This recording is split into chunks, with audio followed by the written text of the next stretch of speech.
اعوذ باللہ من الشیطان الرجیم، بسم اللہ الرحمن الرحیم، رب اشرح لی صدری ویسر لی امری واحلل عقدۃ من لسانی یفقہوا قولی رب زدنی علما۔ السلام علیکم دوستو، آج میں آپ کی خدمت میں اللہ تعالیٰ کے نیک بندوں کا ذکر لے کر آئی ہوں۔ اللہ کے نبیوں، پیغمبروں اور ولیوں کا ذکر اللہ تعالیٰ نے خود قرآن مجید فرقان الحمید میں بار بار کیا ہے، اور اللہ کے نیک بندوں کا ذکر کرنا اور سننا بھی ایک عبادت ہے۔ بسم اللہ الرحمن الرحیم، بارے الہا میں تیری رحمت کے ساتھ تیرے عذاب سے، اور تیری خوشنودی کے ساتھ تیرے قہر و غضب سے، اور تیرے ذریعے تیری ناراضگی سے پناہ مانگتی ہوں۔ تیری تعریف بلند ہے، تو ویسا ہی ہے جیسا کہ تو نے خود اپنی ثنا بیان کی، اور بیان کرنے والوں کے بیان سے تیری تعریف اور ثنا بالاتر ہے۔ بے شک خدا جو چاہتا ہے وہی کرتا ہے، وہ رب تعالیٰ کسی انسان کا پابند نہیں۔ اگر کوئی اسے ناراض ہے یا راضی، اللہ کو کسی کی پرواہ نہیں، وہ بے نیاز ہے۔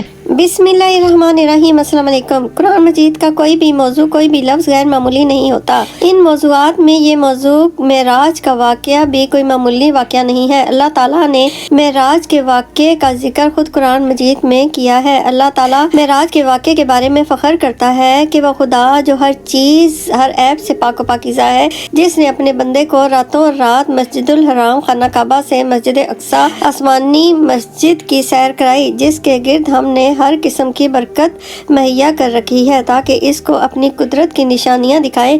اس میں شک نہیں کہ وہ سب سنتا اور دیکھتا ہے۔ اس آیت میں اللہ تعالیٰ اپنے خاص بندے کو معراج پر لے جانے پر فخر کر رہا ہے۔ معراج صرف روحانی نہیں تھی، روح اور بدن کی جدائی کا مطلب موت ہے، معراج نہیں ہے۔ جو لوگ سمجھتے ہیں کہ حضرت محمد مصطفیٰ صلی اللہ علیہ وسلم معراج پر روحانی طور پر گئے تھے، وہ غلط تھے، کیونکہ اگر جسم سے روح کو نکال دیا جائے تو انسان مر جاتا ہے۔ حضرت محمد مصطفیٰ صلی اللہ علیہ وسلم معراج پر اپنے بدن کے ساتھ گئے تھے۔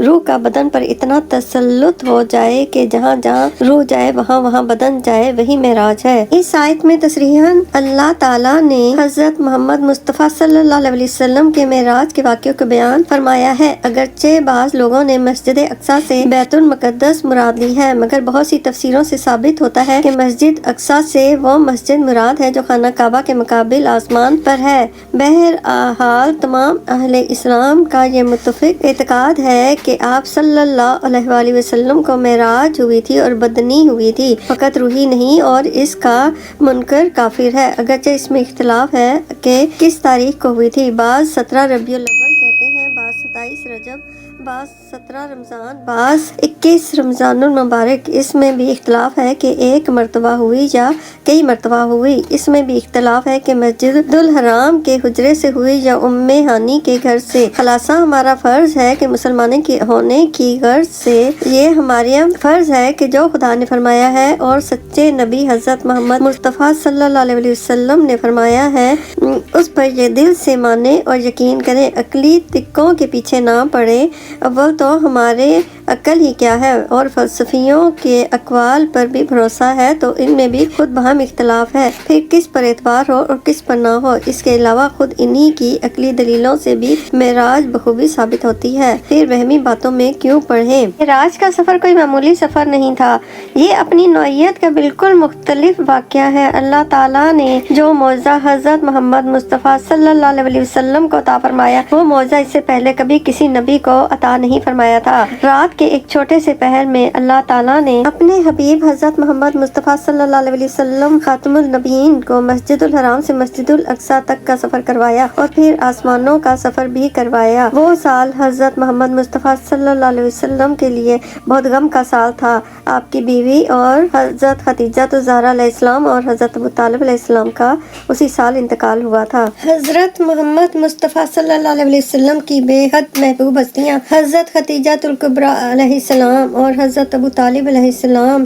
کے انتقال کے بعد وہ سال حضرت محمد مصطفیٰ صلی اللہ علیہ وسلم خاتم النبیین کا بہت غم کا سال تھا، اور اسی سال اللہ تعالیٰ نے اپنی رحمتیں نازل کی اور نبی پاک حضرت محمد مصطفیٰ صلی اللہ علیہ وسلم کو معراج کی سعادت نصیب کی۔ یہ سعادت اس سے پہلے کبھی کسی نبی کو نصیب نہیں ہوئی۔ لقب خدا سے محمد کو لاجواب ملا، بنے حبیب تو محبوب کا خطاب ملا، سبب یہ پردے کا معراج میں